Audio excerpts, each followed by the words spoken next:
A week ago, much of the world had never heard of COVID's Omicron variant.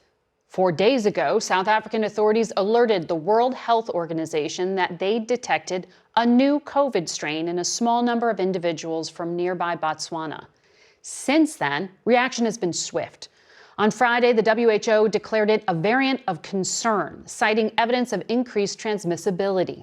It has since been detected on at least 4 continents, with new cases detected this morning in Australia and France. The WHO also asked countries to avoid imposing travel bans to contain the spread, but thus far, that advice seems to be going unheeded as countries from the U.S. to Europe to East Asia restrict travel to and from Southern Africa. We begin today with CBS News foreign correspondent Debora Patta, who's in Johannesburg, South Africa. We've been here before. A pandemic-weary world plunged into uncertainty with the discovery of a new variant. Omicron has a worrying number of mutations, over 30, that scientists fear could make it more transmissible and vaccine resistant. The first time I saw it was I just saw the mutations and I didn't quite believe it. In fact, I thought we weren't doing something right.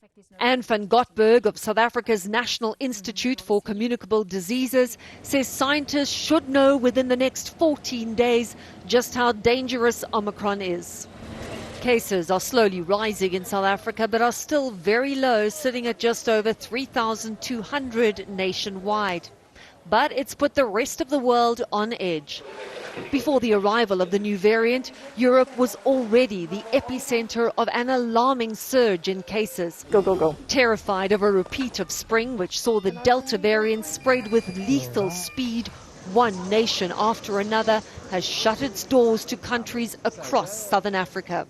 The US is prohibiting foreign travelers from South Africa and 7 other African nations from entering its borders, while Israel has taken a hard line, banning all foreign nationals from entering the country for 2 weeks.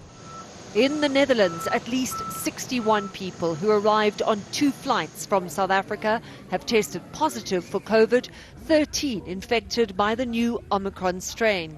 There is bitter anger here over the hasty travel bans. South Africa says the country is being punished for its excellent science and ability to spot variants quickly.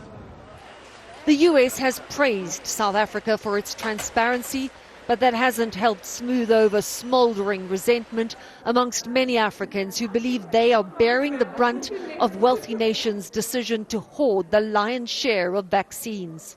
Is Omicron the price the world pays for not having global vaccine access? So I think, yes, it should remind us that it may have played a role and that we should be making vaccines accessible to all populations throughout the world. In South Africa, Omicron has shown up mainly in young adults, a group that has the lowest vaccination rate. But although doses were slow to arrive in this country, they are now widely available here. Vaccine hesitancy and difficulty accessing remote regions have complicated the rollout. Elsewhere on the continent, there are still desperate shortages. Less than 7% have been fully vaccinated, and many health workers have not received a single jab. It's Debora Patta reporting in Johannesburg.